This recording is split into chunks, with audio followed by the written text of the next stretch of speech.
കരുനാഗപ്പള്ളി ചന്തയിൽ നിന്ന് 2 കാളേനെ മേടിച്ചുകൊണ്ട് വന്നു, അല്ലെങ്കിൽ 2 പോത്തിനെ. അതിനെ വാങ്ങിച്ചുകൊണ്ട് വന്നിട്ട് നിങ്ങൾ ഈ മുള്ളിക്കാലയിൽ വന്ന് അല്ലെങ്കിൽ തേവലക്കരയിൽ വന്ന് അവിടുന്ന് പോരുന്ന വഴിക്കെല്ലാം അതിനെ അടിച്ചു, അതിൻ്റെ വാലയെ പിടിച്ച് ഒടിച്ചു. ഇവിടെ വന്നു വെള്ളവും പുല്ലൊന്നും കൊടുത്തില്ല, അതിനെ എങ്ങനെയോ മറിച്ച് അടിച്ചു, അറുത്തു. അത് നീയും കഴിച്ചു, അയലക്കത്തുള്ള സുകുമാരനും കൊടുത്തു, അപ്പുറത്തുള്ള കുര്യാക്കോസിനും കൊടുത്തു, എല്ലാവർക്കും കൊടുത്തു. ഒരു കുഴപ്പമില്ല, നിനക്കിഷ്ടം പോലെ ചെയ്യാം. അതേ സ്ഥാനത്ത് ബലിയറക്കുവാൻ ഈദുൽ അദ്ഹായിൻ്റെ ദിവസത്തിൽ ഉളുഹിയ അറക്കുന്നതിന് വേണ്ടി നീ ഒരു മൃഗത്തിനെ വാങ്ങിച്ചു കൊണ്ടുവന്നാൽ അടിക്കാൻ പാടില്ല, ഓടിക്കാൻ പാടില്ല, ഉപദ്രവിക്കാൻ പാടില്ല. അതിനെ ഭംഗിയായി കുളിപ്പിച്ച് വേണ്ടതുപോലെ ഭക്ഷണപാനീയങ്ങളൊക്കെ കൊടുത്ത് നല്ല കയറൊക്കെ ഇട്ട് അതിനെ ആദരവോടെ വളർത്തുന്നതിനോടൊപ്പം പുണ്യമാക്കപ്പെട്ട ദുൽഹജ്ജ് മാസത്തിൻ്റെ പിറവ് അങ്ങോട്ട് കണ്ടു കഴിഞ്ഞാൽ ആ മൃഗത്തിനെ കാണുമ്പോൾ അല്ലാഹു അക്ബർ വലില്ലാഹിൽ ഹംദ് തക്ബീർ ചല്ലൽ വരെയും സുന്നത്താണെന്ന് നബീന റസൂലുള്ളാഹി. അതിനെ പടിഞ്ഞാട്ട് തിരിച്ചേ അറക്കാൻ പാടുള്ളൂ. അറക്കുമ്പോൾ വളരെ മൂർച്ചയുള്ള കത്തി കൊണ്ടിട്ട്, കഴിയുമെങ്കിൽ ഒറ്റ വര കൊണ്ടിട്ട് തന്നെ, അല്ലെങ്കിൽ മാക്സിമം പോയാൽ 3 വരകളെ കൊണ്ടിട്ട്, അങ്ങനെയാണ്. അടിയിൽ നിന്ന് മുകളിലേക്കൊന്ന്, പിന്നെ താഴത്തേക്കൊന്ന്, പിന്നെ മുകളിലേക്കൊന്ന്. അല്ലാണ്ട് ഇങ്ങനെ കത്തി രാഗണമാതിരി ഇങ്ങനെ രാഗി ഇത് മുറിയണില്ലല്ലോ, കത്തിയുടെ കുഴപ്പമാണല്ലോ എന്നൊക്കെ. എന്നിട്ട് ബോർഡ് എഴുതി വെച്ചിട്ടുണ്ടാവും ഹലാൽ ചിക്കൻ. ഇവിടെയല്ല, ബോർഡ് എഴുതി വെച്ചേക്കണത് ഹലാൽ ചിക്കൻ എന്നാണ്, അറക്കണത് ഇങ്ങനെയാണ്. എന്താ ഇപ്പം അതൊക്കെ കാലങ്ങളൊക്കെ വളരെ മാറിപ്പോയി.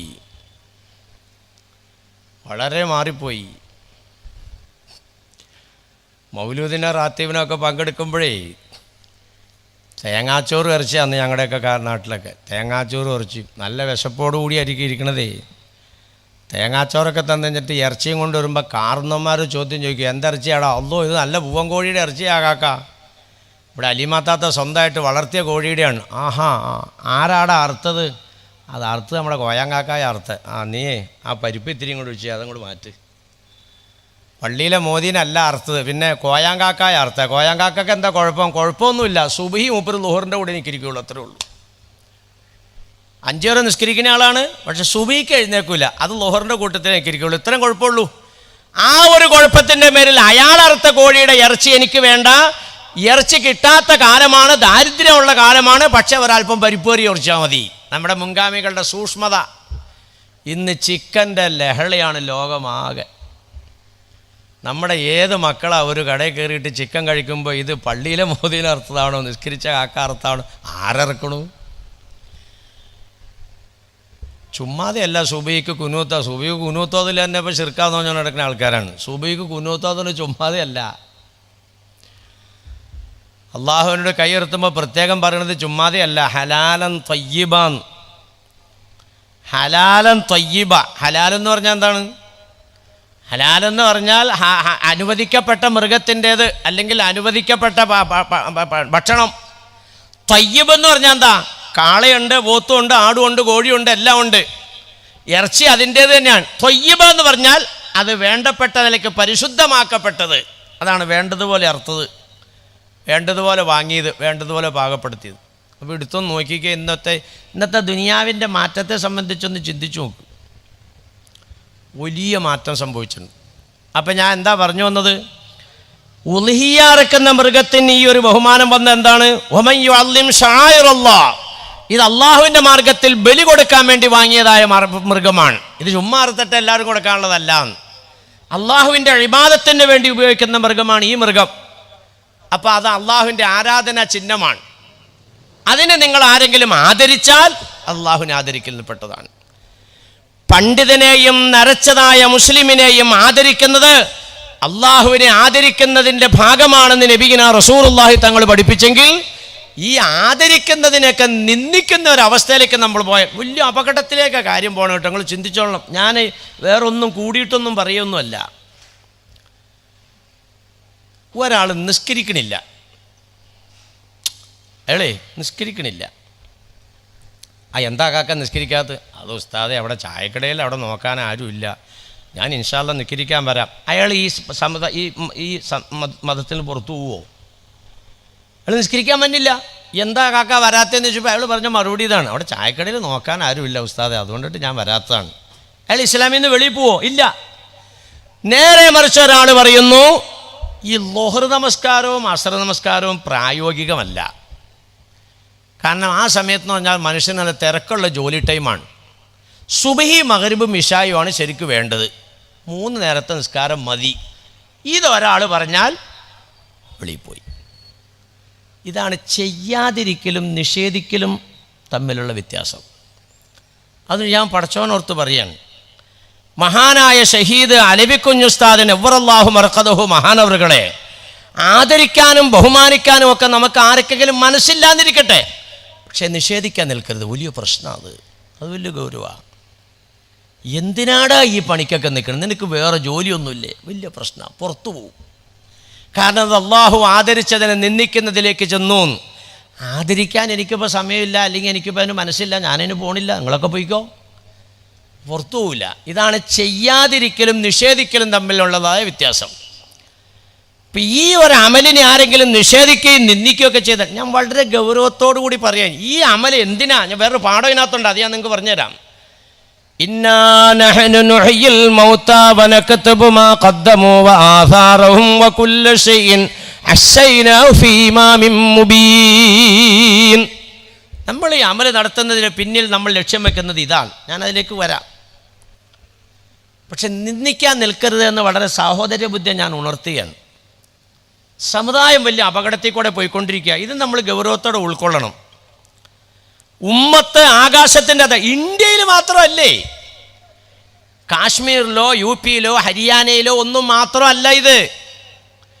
ആഗോളതലത്തിൽ ഞാൻ ചോദിക്കട്ടെ, ഏത് ദിവസമാണ്, ഏത് പത്രത്തിലാണ് ഫലസ്തീനിയെ വെടിവെച്ചു കൊന്നു, യഹൂദൻ വെടിവെച്ചു കൊന്നു എന്ന് വാർത്തയില്ലാത്ത ഒരു പത്രം ഇറങ്ങുന്നുണ്ട് ഇവിടെ?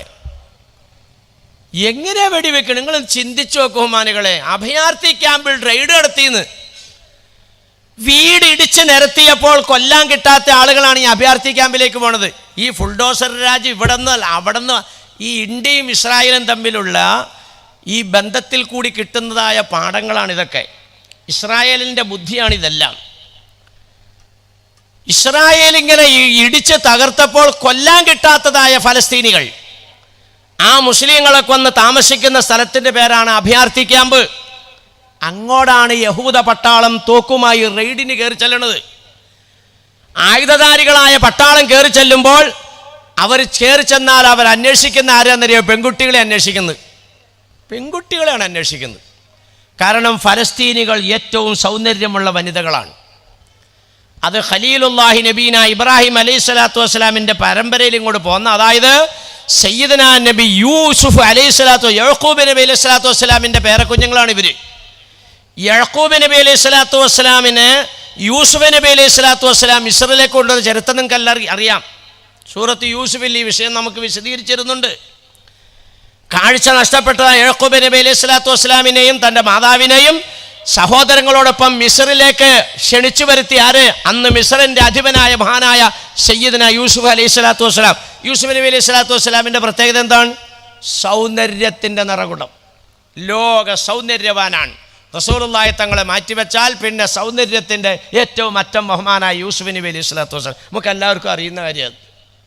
ആ യൂസുഫ് നബി അലൈഹി സ്വലാത്തു വസ്സലാമിൻ്റെ പിന്തലമുറക്കാരാണ് ഇന്നത്തെ ഈ ഫലസ്തീനികൾ. ആ ഫലസ്തീനികൾ ഏറ്റവും സൗന്ദര്യവതികളാണ്. യഹൂദ പട്ടാളത്തിന് വേണ്ടത് ആ പെൺകുട്ടികളാണ്.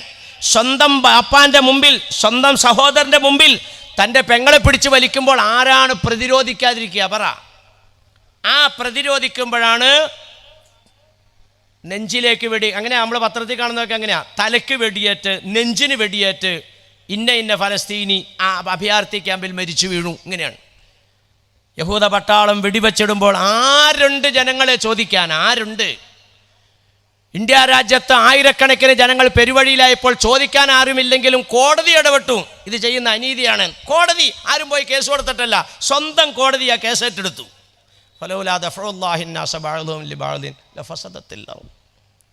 നിങ്ങൾ മര്യാദയ്ക്കായാൽ അള്ളാഹു സുബ്ഹാനഹു വ തആല മുള്ളുകൊണ്ട് തന്നെ മുള്ളിനെടുക്കും. അതാ പറഞ്ഞതിൻ്റെ അർത്ഥം. നിങ്ങളൊന്നും പണിയെടുക്കൊന്നും വേണ്ട, നിങ്ങൾ ചുമ്മാ ഇരുന്നാൽ മതി. അവരിൽ പെട്ടവരെ കൊണ്ട് തന്നെ അള്ളാഹു തആല അവരെ തടയും. ഇത് നേരിക്കേറെ ഖുർആനാണ്. അങ്ങനെ തടയുന്ന ഒരവസ്ഥ ഉണ്ടായിട്ടില്ലെങ്കിൽ ലോകം നിലനിൽക്കൂല, ലോകം തകർന്നു പോവും, മൊത്തം നശിച്ചു പോവും. അപ്പോൾ ഇവിടെ ശ്രദ്ധിച്ചോ, ഞാൻ പറഞ്ഞു വന്നത് വലിയ ഗൗരവമുള്ളൊരു വിഷയമാണിത്.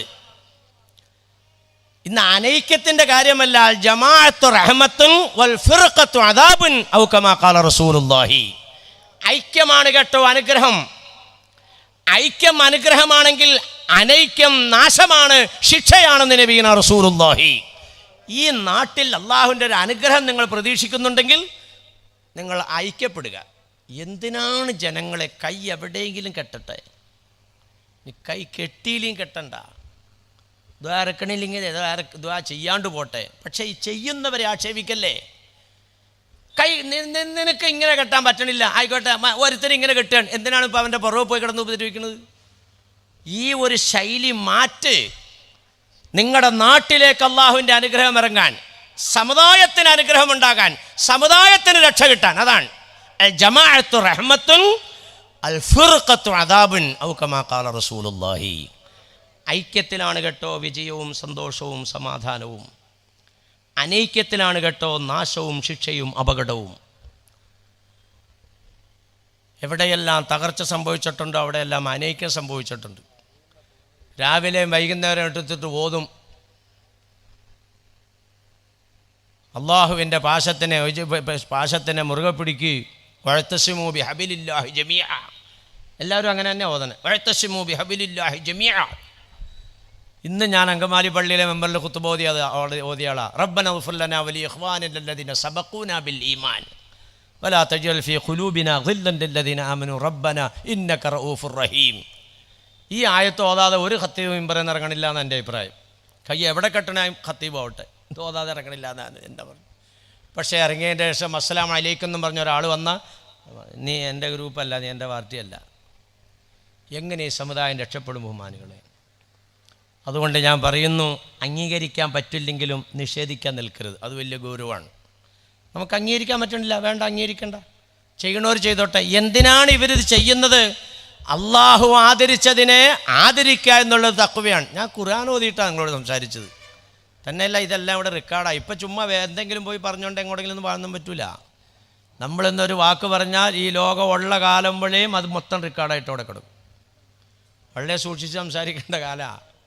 പണ്ടൊക്കെ എന്തെങ്കിലുമൊക്കെ പറഞ്ഞിട്ടൊക്കെ പോകാറുണ്ട്, ഇപ്പോൾ അത് പറ്റൂല, എല്ലാം റെഡിയായിക്കൊണ്ടിരിക്കുകയാണ്. ആളുകൾക്കാണെങ്കിൽ വീട്ടിൽ നിന്ന് കേൾക്കാവുന്ന സൗകര്യം. അങ്ങനെ നമ്മുടെ സലീം സാഹിബും ഒക്കെ ഇങ്ങനെ ഭക്ഷണം കഴിച്ചോളെന്ന് പറഞ്ഞു, ലൈവായിട്ടാണ് പരിപാടി ഉസ്താദ്. ഞാൻ പറഞ്ഞു, എന്നാ സംഗതി പോയി, ലൈവായിട്ടാണ് ഈ സംഗതി പോയി. കാരണം എന്താ, വീട്ടിൽ നിന്ന് മലന്നിടുന്നുകൊണ്ട് കേൾക്കാം, പാട്ടപ്പിരിവ് ഉണ്ടാവില്ല, ലേലം ഉണ്ടാവില്ല, പൈസയും ചോദിക്കില്ല, സ്വസ്ഥമായിട്ട് കണ്ടുകൊണ്ട് കിടക്കാം. ആവശ്യം കഴിയുമ്പോൾ കിടന്നുറങ്ങാം. ഇവിടെ ഇപ്പം അങ്ങനെയല്ല. ഇവിടെ ചിലപ്പോൾ വെച്ച് കഴിയുമ്പോൾ പാട്ട വരുമായിരിക്കും, വക്കറ്റ് വരുമായിരിക്കും. ഇവിടെ ഒന്നും അങ്ങനെ ഉണ്ടാകാൻ സാധ്യതയില്ല. അൽഹംദുലില്ലാഹ്, അള്ളാഹു നാടിൻ്റെ ഇസ്സത്ത് അള്ളാഹു നിലനിർത്തി തന്ന് അനുഗ്രഹിക്കുമാറാകട്ടെ. ആ മനുഷ്യൻ തുടങ്ങി വച്ചതിനെ മുടക്കാതെ തകർക്കാതെ അതിനെ കോർത്ത് മുന്നോട്ട് കൊണ്ടുപോകുക എന്നുള്ളതാണ് അവർ പോയ വഴിക്ക് പോകാനുള്ള മാർഗം. അവരുമായിട്ട് കൂടിച്ചേരുക, അവരെ പിൻപറ്റുക എന്ന് പറഞ്ഞാൽ അവർ കൊളത്തി തന്നതാണ് ഇവിടെ കാണുന്നതല്ല. ഈ ഒരാൾ മാത്രമല്ല, സെക്രട്ടറി മാത്രമല്ല, എന്നോട് സംസാരിച്ചവരെല്ലാം പറഞ്ഞു, ഉസ്താദെ ഇവിടെ കാണുന്നതെല്ലാം മഹാനായ ഉസ്താദിൻ്റെ സംഭാവനകളാണ്. ആ മനുഷ്യനെ ലോകത്തെങ്കിലും മറക്കാൻ പറ്റുമോ? അങ്ങനെ ഒരു മനുഷ്യനെ നിങ്ങൾ മറന്നാൽ നിങ്ങളെ സംബന്ധിച്ചിടത്തോളല്ലേ വലയും കഫറത്തുനിന്ന് പടച്ചോൻ പറഞ്ഞത്, നന്ദിയില്ലാത്ത വർഗം ഇന്ന അദാബി ലശദീദ്. അപ്പോൾ ഞാൻ പറഞ്ഞു എന്നാന്താണെന്നറിയോ, അംഗീകരിക്കാൻ കഴിയില്ലെങ്കിലും നിഷേധിക്കാൻ നിൽക്കരുത്. അള്ളാഹുവിൻ്റെ ആരാധനാ ചിഹ്നങ്ങളെ ആദരിക്കുക എന്നുള്ളത് അള്ളാഹുവിനെ ആദരിക്കുന്നതിൽപ്പെട്ടതാണ്. അള്ളാഹ് ആദരിക്കാൻ പറഞ്ഞതാണ് ഈ രണ്ട് അടയാളങ്ങളുള്ള ആളുകളെ. അതിനോടൊപ്പം തന്നെ ഷഹീദിന് വലിയ പവറുണ്ട്. ആ നിലയ്ക്കല്ലേ രോഗമായി കിടന്ന് മൗത്തായ മനുഷ്യനാണോ അത്? അദ്ദേഹം ഷഹീദാണെന്നുള്ളതിനെ പറ്റി ആർക്കാണ് അഭിപ്രായ വ്യത്യാസമുള്ളത്?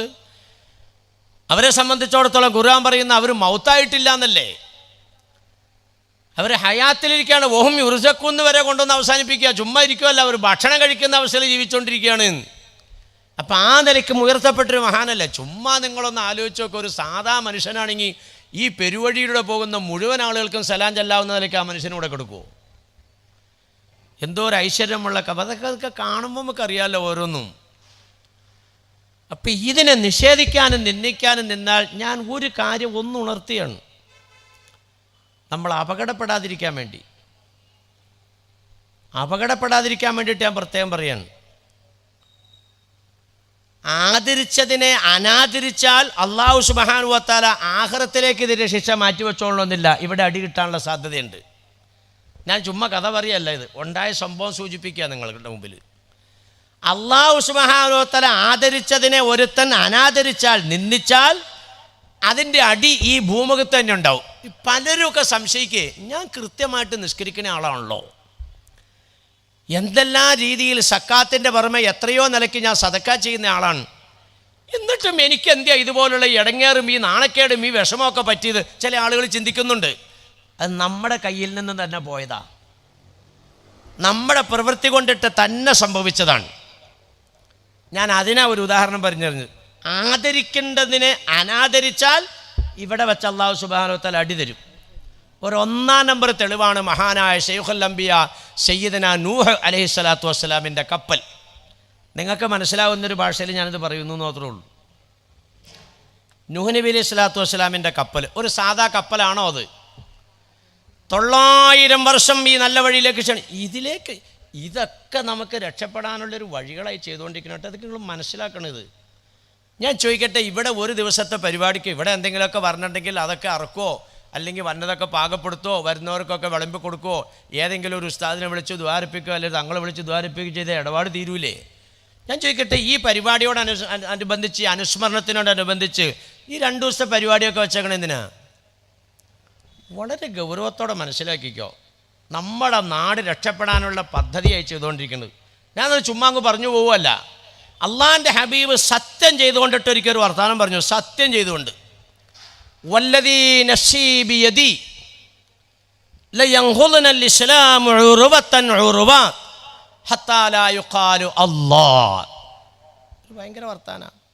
ഞാൻ സാധാരണ ഇതൊക്കെ പിന്നെ ഒരു ദിവസം വഴുതു പറയുന്ന ഹദീസാണ്. ഞാൻ നിങ്ങൾ എന്നേക്കാൾ കൂടുതൽ വിവരമുള്ളവരും ഗ്രഹിക്കാൻ കഴിവുള്ളവരും എല്ലാ നിലയ്ക്കും എന്നേക്കാൾ യോഗ്യതയുള്ളവരുമാണ്. ഞാൻ ഈ ഹദീസ് അങ്ങോട്ട് പറഞ്ഞു തരിക. സത്യം ചെയ്തുകൊണ്ട് നബി സല്ലല്ലാഹു അലൈഹി വസല്ലം തങ്ങളൊരു കാര്യം പറഞ്ഞു. വല്ലദീ നഫ്സീ ബിയദി. ഈ പരിപാടി എന്തിനാണെന്നാണ് ഞാൻ ചോദിക്കണേ. ഞാൻ മറ്റത് പറഞ്ഞുതരാം. നൂഹ് നബി അലൈഹി സ്വലാത്തു വസ്സലാമിൻ്റെ കപ്പൽ, ആ കപ്പലുണ്ടാക്കാനുള്ള കാരണം ഈ സംവിധാനം പരാജയപ്പെട്ടതിൻ്റെ പേരിലാണ്. ഇത് പരാജയപ്പെട്ടാൽ പോയി നാശം വരും എന്നുള്ളതിൻ്റെ കാര്യം ഉറപ്പാണ്. ദേ അതിവിടെ ശ്രദ്ധിച്ചോ. 900 വർഷം വഴല് പറഞ്ഞ് 900 വർഷം. ഇവിടെ 2 ദിവസത്തെ വഴല്. നബി തങ്ങൾ സത്യം ചെയ്തുകൊണ്ടിട്ട് പറഞ്ഞു, ലയൻഖുദനൽ ഇസ്ലാമു ഉറുവതൻ ഉറുവ. സമുദായം ദീനീ സംസ്കാരത്തിൽ നിന്നും പിന്നോക്കം പോയിക്കൊണ്ടിരിക്കും. കാലം വരും. ഇപ്പം ഞങ്ങൾ കണ്ടുകൊണ്ടിരിക്കുന്നത് എല്ലാ ഭാഗത്തും പിന്നോട്ടടിക്കില്ല. അല്ല, നിങ്ങൾ ചിന്തിച്ചു നോക്കി, എവിടെയാണ് ബഹുമാനികളെ ദീനുള്ളത്? എവിടെയാണ് സഹോദരന്മാരെ സഹോദരിമാരെ തഖ്വയുള്ളത്? ഏത് കാര്യങ്ങളെടുത്താലും അവിടെ എല്ലാം ആർഭാടങ്ങളും ആഭാസങ്ങളും അനാചാരങ്ങളും നിറഞ്ഞു നിൽക്കുന്നൊരവസ്ഥയല്ലേ നമ്മൾ കണ്ടുകൊണ്ടിരിക്കണം? അല്ലേ? ആഭാസത്തരങ്ങളാണ് കണ്ടുകൊണ്ടിരിക്കുന്നത്. ആഭാസത്തരങ്ങൾ എല്ലാം ഈ ദീനിൻ്റെ പേരിൽ നടന്നുകൊണ്ടിരിക്കുന്നത്. നിങ്ങളൊന്ന് എടുത്ത് ചിന്തിച്ചു നോക്കി, എവിടെയാണ് ഇപ്പോൾ ഈ ദീനുള്ളത്? ഇങ്ങനെ എല്ലാം ഇങ്ങനെ ഓരോ ഘട്ടമായിട്ട് ഇങ്ങനെ മാറി പോയിക്കൊണ്ടിരിക്കുക. ഞാൻ ഓർക്കുന്നുണ്ട്, ഒരു 10-30 വർഷം മുമ്പൊക്കെ ഒരു നിക്കാഹിൻ്റെ മജ്ലിസിൽ നിക്കാഹ് നടന്നുകൊണ്ടിരിക്കുമ്പോൾ എവിടെയെങ്കിലും ഒരു ക്യാമറ മിന്നിയാൽ അല്ലാഹു അക്ബർ. കാരണന്മാർ സമ്മതിക്കില്ല, ഉലമാക്കൾ മാത്രമല്ല, നിക്കാഹ് കഴിക്കാൻ വന്ന ഖത്തീബ് ഉസ്താദ് എഴുന്നേറ്റ് പോവും. ഒരു 30 വർഷത്തിൻ്റെ മുമ്പ്. ഇന്ന് അവസ്ഥ എവിടെ എത്തി നിങ്ങൾ ചിന്തിച്ചു നോക്കി. ഒരാണും പെണ്ണും ഇടകലർന്ന ഒരു നിക്കാഹ് നമ്മുടെ ഒരു 30 കൊല്ലത്തിന് ഇവിടെ നിറച്ച ആൾക്കാരിപ്പുണ്ടല്ലോ. ചെറുപ്പക്കാർ പിള്ളേരോടെല്ലാം ചോദിക്കുന്നത്, ഒരു 30 വർഷത്തിൻ്റെ മുമ്പ് ഈ ആണുങ്ങളും പെണ്ണുങ്ങളും ഇടകലർന്നുകൊണ്ടിട്ടുള്ളൊരു നിക്കാഹ് സംവിധാനം നമ്മുടെ നാട്ടിലുണ്ടായിരുന്നോ? ഇപ്പോഴത്തെ അവസ്ഥ എന്താണെന്ന് ചിന്തിച്ചു നോക്കി. ഇബ്നു ഉമ്മു മക്തൂം റളിയല്ലാഹു തആല അൻഹു 2 കണ്ണിനും കാഴ്ചയില്ലാത്ത മനുഷ്യനാ. നബി തങ്ങളുടെ ആ പടി കടന്നും കൂടി കയറി വരികയാണ്. അപ്പോൾ അപ്പുറം ഇപ്പുറം ഇരിക്കുന്നു 2 ഉമ്മമാർ. നബി സല്ലല്ലാഹു അലൈഹി വസല്ലം തങ്ങൾ ആ സഹാബി ഇങ്ങോട്ട് കടന്നു വന്നാണ്ട് കഴിഞ്ഞപ്പോൾ ഇവരോട് പറഞ്ഞു, ഇഹ്തജിബാ, നിങ്ങൾ 2 പേരും എഴുന്നേറ്റ് അകത്തേക്ക് പോ. അപ്പോൾ 2 ഉമ്മമാരും ചോദിച്ചു, അല്ലാഹുവിൻ്റെ റസൂലേ, ആ വരുന്ന 2 കണ്ണും ഇല്ലാത്തൊരു മനുഷ്യനല്ലേ, കുരുടനല്ലേ, ഞങ്ങളെ ആ മനുഷ്യൻ കാണൂരല്ലോ. അപ്പോൾ ഉംയാവാനി അന്തുമാഉ കമാ ഖാല റസൂലുള്ളാഹി, നിങ്ങളുടെ 2 പേരുടെയും കണ്ണിന് കുരുട് സംഭവിച്ചിട്ടുണ്ടോന്ന്. ഒന്ന് ചിന്തിച്ചു നോക്കിയാൽ ആ ഗൗരവം എങ്ങനെയുണ്ടെന്ന്. കുരുടൻ നിങ്ങളെ കാണുന്നില്ലെങ്കിൽ നിങ്ങൾ കുരുടനെ കാണുന്നില്ലേ? എവിടെ എത്തി ബഹുമാനികളെ? വ്യഭിചാരം ലോകത്ത് വ്യാപകമാകുമെന്ന് നബി സല്ലല്ലാഹു അലൈഹി വസല്ലം തങ്ങൾ പ്രഖ്യാപിച്ചെങ്കിൽ ഇന്ന് വ്യഭിചാരം നടക്കുന്ന ഒരവസ്ഥയായിട്ട് മാറിപ്പോയില്ല. എന്ന് പറഞ്ഞാൽ ആണും പെണ്ണും പഴയ നിക്കാഹും കാര്യങ്ങളൊന്നും അല്ല ഇപ്പോഴും.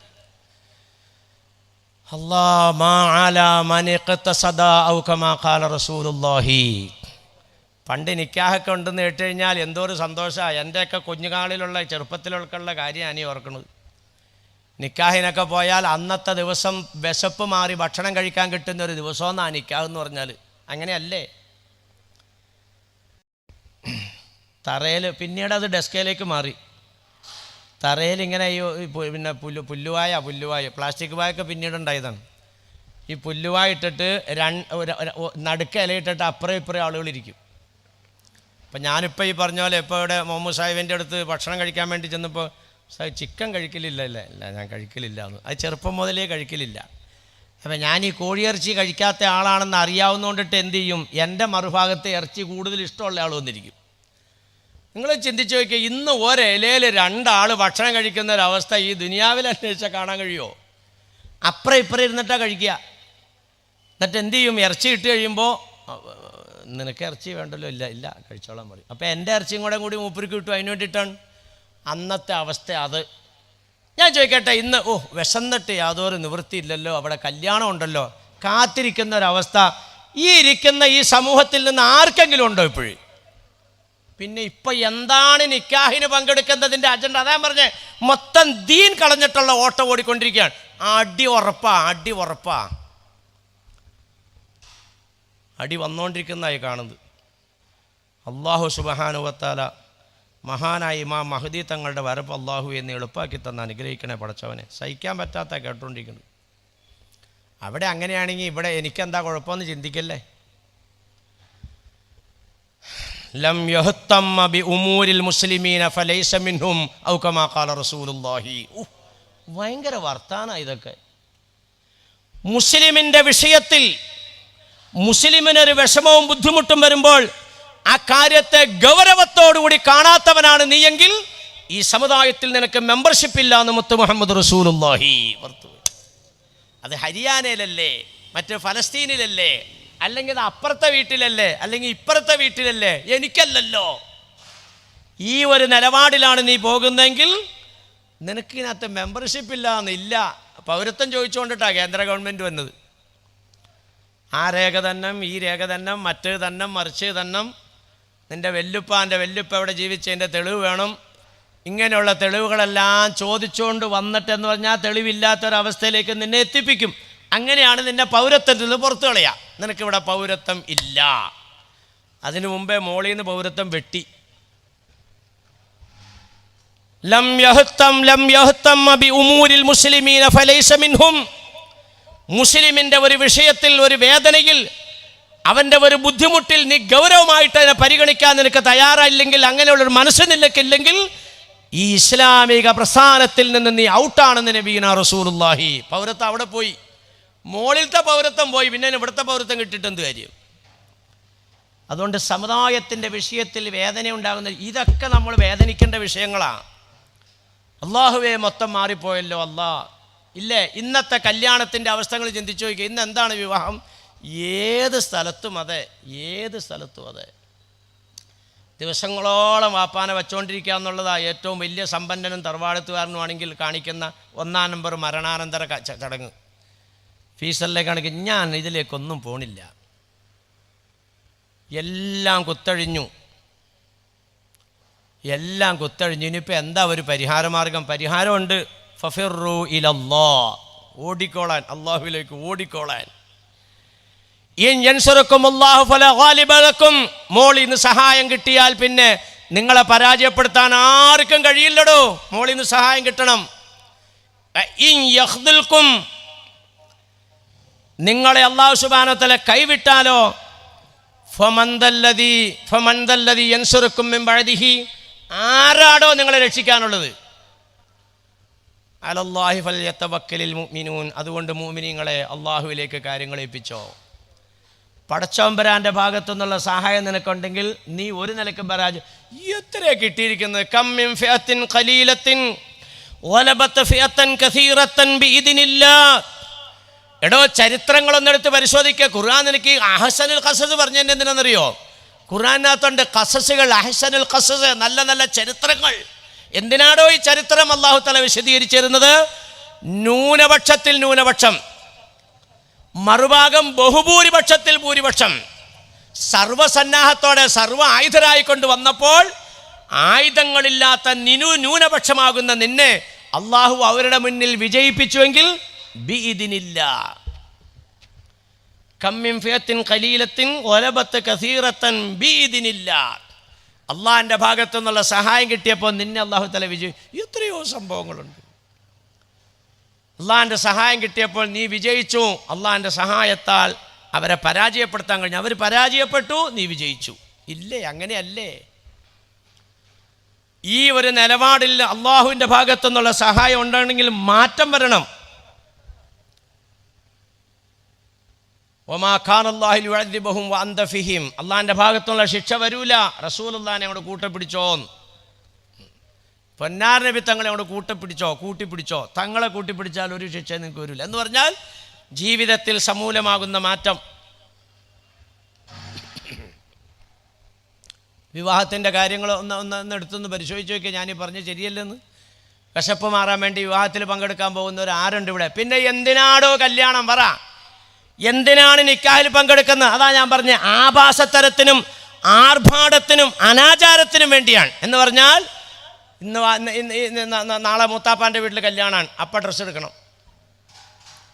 മറ്റന്നാൾ അളിയൻ്റെ വീട്ടിൽ കല്യാണം, അപ്പം വേറെ ഡ്രസ്സ് എടുക്കണം. ഈ ഡ്രസ്സുകളെല്ലാം, ഈ വസ്ത്രങ്ങളുടെ എല്ലാം, ഈ മൂടുപടങ്ങളെല്ലാം കൊണ്ടുവന്ന് തുറന്നു കാണിക്കാനും ആഭരണങ്ങൾ പ്രദർശിപ്പിക്കാനും ഞാൻ വലിയ പ്രൗഢിയും ഗംഭീരവും വലിയ മഹത്വമുള്ള വ്യക്തികളാണ് എന്ന് ധരിപ്പിക്കാനും വേണ്ടി ഒരു പ്രദർശനശാലയായിട്ട് ഇന്ന് വിവാഹങ്ങൾ മാറിക്കഴിഞ്ഞു. ഇല്ലേ? ഇന്ന് ഏത് വീട്ടിലെടുത്ത് നോക്കിയേ, ഒരു വീട്ടിൽ ഉപയോഗിക്കാനുള്ള ഡ്രസ്സാണോ എടുത്തേക്കണം? പരിശോധിച്ച് നോക്ക്.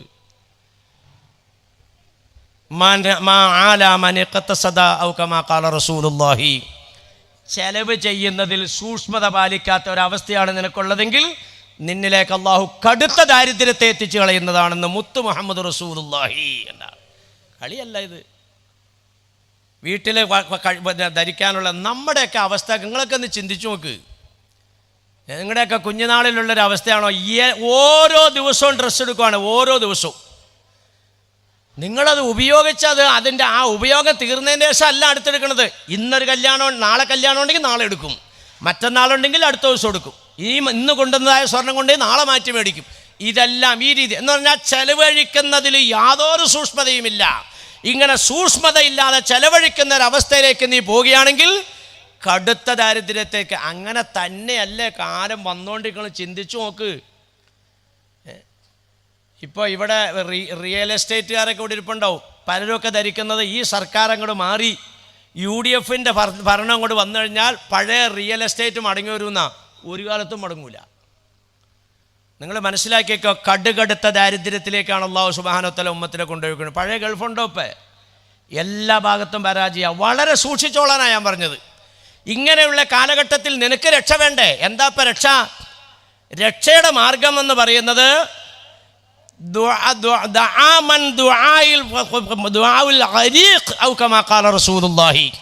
മുങ്ങി മരിക്കാൻ പോകുന്നവൻ്റെ ദുആ ഉള്ളവൻ മാത്രമേ രക്ഷപ്പെടുകയുള്ളൂ.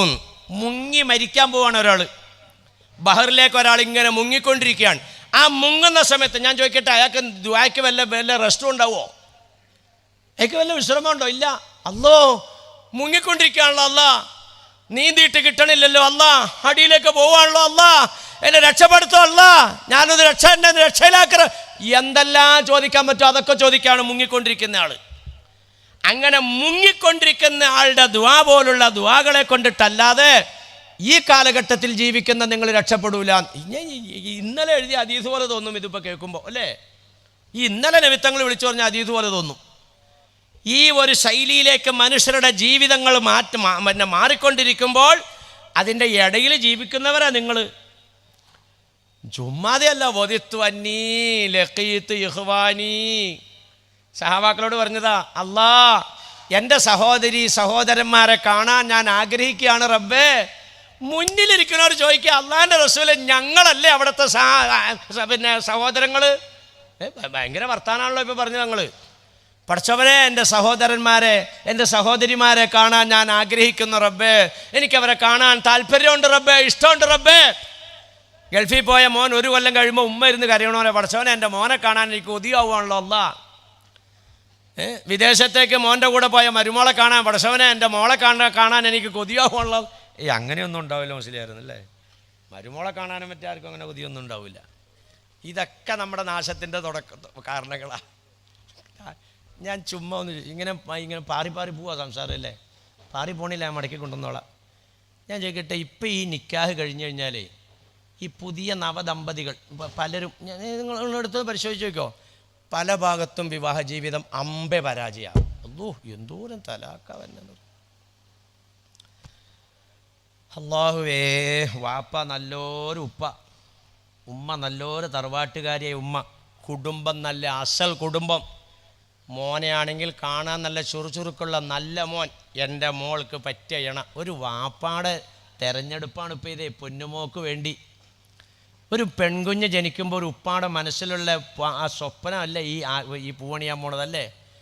വിവാഹം കഴിഞ്ഞിട്ട് ഒരാഴ്ച എത്തുന്നതിന് മുമ്പ് തലാക്ക് കിടക്കുക. എത്രയുണ്ടെന്നറിയാം, എത്ര. ഈ റമദാനിന് ശേഷം നടന്ന ഒരു നിക്കാഹ്, എൻ്റെ ഒരു അകന്ന കുടുംബപരമായിട്ട് കുറച്ച് അകലം എങ്കിലും അവരുമായിട്ട് അടുപ്പമുണ്ട്. ഈ റമദാനിന് ശേഷം നടന്ന നിക്കാഹ തലാക്കില്ലേ. വലിയ പെരുന്നാൾ എത്തുന്നതിന് മുമ്പ് തലാക്കില്ലേ. നല്ല കുടുംബം, നല്ല പയ്യൻ. ആ പയ്യൻ എൻ്റെ വീട്ടിലൊന്നുണ്ടായി. എന്തുമല്ല സുമുഖനാണെന്നറിയാം, നല്ല ശാന്തനായ പയ്യൻ, ഒരു കുഴപ്പമില്ല. 38 കൊല്ലം മുമ്പ് തുരുത്തേല് അലവിക്കുഞ്ഞു മൗലവിയുടെ രക്തസാക്ഷിത്വവുമായി ബന്ധപ്പെട്ടുള്ള യോഗത്തിന് പോയപ്പോൾ കപ്പട മീശ വെച്ചുകൊണ്ടിട്ട് അല്ലാഹു അക്ബർ പറഞ്ഞവൻ ഷാപ്പി കയറുന്നത് ആൾക്കാർ കണ്ടിട്ടുണ്ട്. അവൻ കള്ളുകൂടിയനാണെന്നുള്ളത് അവിടെയുള്ള ആളുകൾക്കറിയാം. ഇവനെ സംബന്ധിച്ചിടത്തോളം ഒന്നും പറയാനില്ല. അവൻ്റെ പാൻറ്റിൻ്റെ പോക്കറ്റിൽ പേഴ്സിൻ്റെ ഉള്ളിലാണ് അവൻ ഉപയോഗിക്കുന്ന മയക്കുമരുന്നിരിക്കുന്നത്. ഈ അവസ്ഥയിലേക്ക് സമുദായം തകർന്നുകൊണ്ടിരിക്കുമ്പോൾ തലാക്കുകൾ കൂടുന്നു. അതിനോടൊപ്പം തന്നെ ഇതില്ലാത്ത നിലയ്ക്കും വിവാഹമോചനങ്ങളും കുടുംബത്തിൽ അസ്വസ്ഥതയും കൂടുകയാണ്. നബി സല്ലല്ലാഹു അലൈഹി വസല്ലമ തങ്ങൾ 3 ദുആക്ക് ഉത്തരവുണ്ടെന്ന് പറഞ്ഞു. ശ്രദ്ധിച്ചോളണം എല്ലാവരും. 3 ദുആക്ക് ഉത്തരവുണ്ടെന്ന് പറഞ്ഞു. സലാസ ദഅവാത്തിൻ മുസ്തജാബത്തുൻ. അത് പറഞ്ഞിട്ട് നിർത്തിയില്ല. ലാ ശക്ക ഫിഹിന്ന, യാതൊരു സംശയമില്ല. 3 ദുആ ഉറപ്പായിട്ടും അല്ലാഹു തആല സ്വീകരിക്കും. നമ്പർ 1 ഏതാണെന്നറിയോ? ദഅവത്തുൽ വാലിദി നബിയുനാ റസൂലുള്ളാഹി. നിൻ്റെ മാതാവും പിതാവും നിനക്ക് വേണ്ടി ചെയ്യുന്ന ദുആയാണ്. ഈ വിഷയത്തിൽ ഇന്നത്തെ ആധുനിക ദമ്പതികൾ പരാജയപ്പെട്ടുകൊണ്ടിരിക്കുക. 99%. ഭാര്യയായി വരുന്ന പെൺകുട്ടിയുടെ മാതാവ് പിതാവ്, ഭർത്താവായി വരുന്ന ചെറുപ്പക്കാരൻ്റെ മാതാവ് പിതാവ്, ഇത് രണ്ടും ഈ 2 പാർട്ടിക്കും തമ്മിലുള്ള ബന്ധം എന്താ? നമ്മളെ അല്ലാഹു തആല കൂട്ടിയണിക്കുന്നത് എങ്ങനെയാണ്? ഞാൻ ഇന്ന് നമ്മുടെ ടൈലർ മുഹമ്മദ് സാഹിബിൻ്റെ വീട്ടിലേക്ക് എന്നെ നമ്മുടെ സെക്രട്ടറി കൂട്ടിക്കൊണ്ടുപോയത്. ഭക്ഷണം കഴിച്ചു കഴിഞ്ഞപ്പോൾ ഞാൻ യഥാർത്ഥത്തിൽ അവരൊക്കെ ആദ്യം കാണുക. എന്നെ മുമ്പ് കണ്ടിട്ടുണ്ട്. മൂപ്പര് ഇവിടെ കൊടുവിളങ്ങി അല്ലാത്ത ഇത്തിരി വെള്ളത്തിനകത്ത് എവിടെയാ മറ്റേ ഹുസൈൻ്റെ നാട് ഏതാ പറഞ്ഞ്?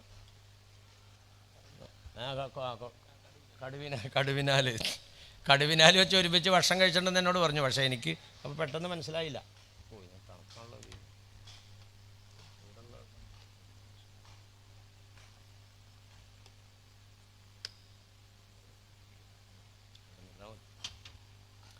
ഒരുമിച്ച് ഭക്ഷണം കഴിച്ചിട്ടുണ്ടെന്നൊക്കെ പറഞ്ഞെങ്കിൽ എനിക്ക് മനസ്സിലായില്ല. ഞാൻ ആദ്യമായിട്ട് കാണുവാണ്. അപ്പോൾ ഇവരൊക്കെ ഉണ്ട്, ഒരു കമ്മിറ്റിക്കാരിൽപ്പെട്ട പലരൊക്കെ ഉണ്ട്. ഭക്ഷണം കഴിഞ്ഞ് കഴിഞ്ഞപ്പോൾ ഒരു സാമാന്യ മര്യാദ അവർക്ക് വേണ്ടി ദ്വാരക്കാന്നുള്ളൂ. പഠിച്ചവനെ, ഈ ദുനിയാവിൽ ഞങ്ങളെല്ലാം ഇവിടെ ഒരുമിച്ച് കൂട്ടിയത് അഷ്റഫുൽ ഖൽഖ് നബിയുനാ റസൂലുള്ളാഹി സല്ലല്ലാഹു അലൈഹി വസല്ലം തങ്ങളുടെ ദഅവത്താണ് നമ്മളെല്ലാം ഒരുമിച്ച് കൂട്ടിയത്. ആ തങ്ങളോടൊപ്പം മാഷറിൽ കൂടാൻ അള്ളാഹു അനുഗ്രഹിക്കണേ. അതല്ലേ ശരി. ആ നബി സല്ലല്ലാഹു അലൈഹി വസല്ലം തങ്ങളാണ് നമുക്ക് പഠിപ്പിച്ചു തരുന്നത്. 3 ദുആക്ക് ഉത്തരമുണ്ട് മക്കളെ. ഒന്നാമത്തേത് ഉമ്മാൻ്റെ ഉപ്പാൻ്റെയും ദുആയാണ്. ആ നബിത്തങ്ങൾ നമ്മളെ ഒരുമിച്ച് കൂട്ടിയത് 3 ശൈലിയിലാണ്. ഇത് ചുമ്മാതെ അല്ലല്ലോ. നബി സല്ലല്ലാഹു അലൈഹി വസല്ലം തങ്ങൾ ചുമ്മാ എന്തെങ്കിലും പറയോ? ഇൻ ഹുവ ഇല്ലാ വഹയ്യുൻ യൂഹ. അള്ളാഹുവിൻ്റെ ഭാഗത്തു നിന്നുള്ള നിർദ്ദേശമല്ലാതെ അള്ളാഹുവിൻ്റെ റസൂൽ ഒരു അക്ഷരവും പറയുന്നില്ല. ഈ ഭൂമുഖത്ത് മനുഷ്യനെ ബന്ധിപ്പിച്ചിരിക്കുന്നത് 3 ബന്ധങ്ങളെ കൊണ്ടിട്ടാണ് അല്ലേ? രക്തബന്ധം, വിവാഹബന്ധം, മുലകുടി ബന്ധം. രക്തബന്ധം എന്ന് പറഞ്ഞാൽ അസൽ ബീജത്തിൻ്റെയും രക്തത്തിൻ്റെയും ഗർഭപാത്രത്തിൻ്റെയും ബീജത്തിൻ്റെയും ഉടമ, അത് ഒറിജിനൽ ആ വാപ്പ ഉമ്മ, അത് ബന്ധം. രണ്ടാമത്തെ ബന്ധം ഏതാണ്? വിവാഹബന്ധം. ഈ വാപ്പാൻ്റെ ഉമ്മാൻ്റെ മകളെ ആ വാപ്പ ഈ ചെറുപ്പക്കാരനെ വിളിച്ചിരുത്തിക്കൊണ്ടിട്ട് സവ്വജത്തുക്ക എന്ന് പറയുമ്പോൾ, രണ്ടാളതിന് സാക്ഷിയാകുമ്പോൾ ഈ മോൻ ഈ വാപ്പ ഇവൻ്റെ ഒറിജിനൽ വാപ്പയായി. ചുമ്മാതെയല്ല ഈ വിവാഹബന്ധം എന്ന് പറയുന്നത്. വിവാഹം കഴിഞ്ഞു കഴിഞ്ഞാൽ ഒരു മനുഷ്യൻ്റെ വിശ്വാസത്തിൻ്റെ ഈമാനിൻ്റെ 2/3 പൂർത്തിയായി എന്ന് പറയുന്നത് ചുമ്മാതെയല്ല. അത്രയും വലിയ ത്യാഗമുണ്ട് ഇതിനകത്ത്. തൻ്റെ ഉമ്മ പെണ്ണ്, തൻ്റെ പെങ്ങന്മാർ പെൺകുട്ടികൾ, തൻ്റെ ഭാര്യ പെണ്ണ്, ഈ ഉമ്മാനോടും പെങ്ങന്മാരോടുമുള്ള കടമകളും കടപ്പാടുകളും 1 ഇഞ്ച് പോലും കുറയാതെ തന്നെ അഭയം തേടി തന്നോടൊപ്പം ജീവിക്കാൻ വേണ്ടി വന്ന തൻ്റെ ഭാര്യയുടെ സർവ്വാവകാശങ്ങളും വീട്ടിൽ കൊടുക്കാൻ ഒരു ചെറുപ്പക്കാരൻ തയ്യാറാവണം. അവൻ അനുഭവിക്കുന്ന വിഷമമൊന്ന് ചിന്തിച്ചു നോക്കി. ഉമ്മാക്ക് വിഷമം വരാൻ പാടില്ല. ഉമ്മായുമായിട്ടുള്ള ഇടപെടലിലും സ്നേഹത്തിലും ആദരവിലും 1 ഇഞ്ച് താഴത്തേക്ക് പോയാൽ പൊളിഞ്ഞു. അതുപോലെ സ്വന്തം വാപ്പ, സ്വന്തം സഹോദരന്മാർ, സ്വന്തം വാപ്പ, സ്വന്തം സഹോദരന്മാർ, അതിനോടൊപ്പം അമ്മാച്ചൻ. സ്വന്തം വാപ്പാക്ക് ഏത് രീതിയിലുള്ള പരിഗണനയും ഏത് രീതിയിലുള്ള ബഹുമാനവും നൽകിയിട്ടുണ്ടോ അത് 1 ഇഞ്ച് പോലും താഴത്തേക്ക് പോകാതെ അതേ പദവിയിൽ തൻ്റെ അമ്മാച്ചനെ എന്ന് പറഞ്ഞാൽ ഭാര്യയുടെ പിതാവിനെ ആദരിക്കാനും ബഹുമാനിക്കാനും തയ്യാറാകണം. അപ്പോൾ 2 വാപ്പായും 2 ഉമ്മായും അസലാ. സ്വത്തിന് അവകാശം നിങ്ങളൊന്ന് ചിന്തിച്ചു നോക്ക്. സ്വന്തം ഉമ്മാനെ തൊട്ടാൽ ഒന്ന് മുറിയോ? ഇല്ല. ഭാര്യയുടെ ഉമ്മാനെ തൊട്ടാലോ? ഇതാണ് ഈ ബന്ധം എന്ന് പറഞ്ഞാൽ ചെറിയ ബന്ധമല്ല ഇതേ. അമ്മാച്ചൻ മരണപ്പെട്ട് കഴിഞ്ഞാൽ സ്വത്ത് നിനക്ക് വന്നില്ലേ? ഈ നിലക്കെല്ലാം ബന്ധപ്പെടുത്തിയതാണെങ്കിൽ ആ ബന്ധം എല്ലാ ഭാഗത്തും വേണമെന്ന്. ഇത് ഇന്നത്തെ ഈ പുതിയ തലമുറയിൽ വളരെ കുറവായിട്ടാണ് കാണുന്നത്. എൻ്റെ വാപ്പ, എൻ്റെ ഉമ്മ, അതെല്ലാം ഒറിജിനൽ ഉമ്മ വാപ്പ. ഭർത്താവിൻ്റെ വാപ്പ ഉമ്മ അത് വേറെ. നൂഹുസ്താദ് നിങ്ങൾക്കൊക്കെ അറിയുന്ന ആളാണ്, മഹാനായ മൗലാന നൂഹുസ്താദ് അവർ, അള്ളാഹു അദ്ദേഹത്തിൻ്റെ ദർജാത്തുകൾ ഉയർത്തിക്കൊടുത്ത് അനുഗ്രഹിക്കുമാറാകട്ടെ. മൂപ്പരിങ്ങനെ സംസാരിക്കുമ്പോൾ പറയണത് ഞാനൊരു ഒരിക്കൽ കേട്ടതാണ്. എൻ്റെ ഉമ്മ, നിൻ്റെ ഉമ്മ ചുമ്മ. അങ്ങനെയാണ്. ഇങ്ങനെയല്ല. എൻ്റെ ഉമ്മായും ഉമ്മയാണ്, ഭർത്താവിൻ്റെ ഉമ്മയും ഉമ്മയാണ്. ഞാൻ ചോദിക്കട്ടെ, ഈ പരിഗണന ഈ ഏത് കുടുംബത്തിലുണ്ട്? ആ പരിഗണന ഇല്ലാത്ത കുടുംബക്കാരൊന്ന് കൈ പൊക്കിക്കെന്ന് പറഞ്ഞാൽ ഇവിടെ കൈ പൊക്കാൻ മാത്രമേ ആൾക്കാരുണ്ടാവുള്ളൂ. ആരും പൊക്കല്ലേ? നമ്മളൊന്ന് ചിന്തിച്ചു നോക്കി. പരാജയമായോ? ഓ പടച്ചവനെ, എൻ്റെ മകൻ വിവാഹം ചെയ്ത് കൊണ്ടുവന്ന എൻ്റെ മോള് അല്ലാ എന്നോട് ഇങ്ങനെ ചെയ്തല്ലോ എന്ന് ഒരു ഭർത്താവിൻ്റെ മാതാവ് മനസ്സുകൊണ്ട് കരുതിയാൽ തീർന്നില്ലേ? പീസായി പോയില്ലേ? ഒരു മകളുടെ വാപ്പ, ഓ പടച്ചവനെ, ഞാൻ ചോര നീരാക്കി സമ്പാദിച്ച സമ്പാദ്യം കൊണ്ട് എൻ്റെ മകൾക്ക് ഞാൻ ഒരു ഇണയെ കണ്ടെത്തിയെങ്കിൽ പടച്ചവനെ അവൻ എന്നെ ഈ നിലയ്ക്ക് വേദനിപ്പിക്കുകയാണല്ലോ അല്ലാ എന്ന് ഒരു പെൺകുട്ടിയുടെ പിതാവിൻ്റെ മനസ്സ് വേദനിച്ചാൽ ആ മകൻ ഈ ദുനിയാവിൽ രക്ഷപ്പെടുമോ? നിങ്ങൾ ചിന്തിച്ചു നോക്കി. തകർച്ചകൾ സംഭവിച്ചുകൊണ്ടിരിക്കുക. തകരാനുള്ള എല്ലാം നമ്മൾ തന്നെ ഉണ്ടാക്കുകയും ചെയ്യണം. അപ്പോൾ പോട്ടെ, ഞാൻ പറഞ്ഞു വന്നത് എന്താണ്? നിക്കാഹും ഒക്കെ കാര്യങ്ങളെല്ലാം വളരെ അപകടത്തിലേക്കാണ് പോയിക്കൊണ്ടിരിക്കുന്നത്. ഈ കാലഘട്ടത്തിൽ നമ്മൾ എന്ത് ചെയ്യണം? പിടിച്ചിരിക്കണമെന്ന്. എങ്ങനെ പിടിച്ചിരിക്കണം? മുങ്ങിത്താഴാൻ പോകുന്ന ഒരു മനുഷ്യൻ പിന്നെ ദുആ ചെയ്യുന്നത് പോലെ അള്ളാഹുലേക്ക് ദുആ ചെയ്യണം. പടച്ചവൻ്റെ സഹായം ഉണ്ടാവും. അപ്പം ചോദിച്ചേ, അബ്ദുല്ലാഹി ഇബ്നു സുബൈർ റളിയല്ലാഹു അൻഹു ആണെന്നാണ് എൻ്റെ ഓർമ്മ. ഹദീസ് ഓതി കൊടുക്കുന്നവരൊക്കെ ഈ മജ്ലിസിലുണ്ട്, സ്റ്റേജിലുണ്ട്. ചോദിച്ചു, എന്താണ് ഈ മുങ്ങി മരിക്കുന്ന ഈ ദുആഉൽ ഗരീഖ് ഏതാണ് എന്ന് ചോദിക്കപ്പെട്ടപ്പോൾ മറുപടി പറഞ്ഞു, യാ റഹ്മാൻ യാ അല്ലാഹ് യാ റഹ്മാൻ യാ റഹീം യാ മുഖല്ലിബുൽ ഖുലൂബ് സബ്ബിത് ഖൽബി അലാ ദീനിക് ഔ കമാ ഖാല റസൂലുള്ളാഹി.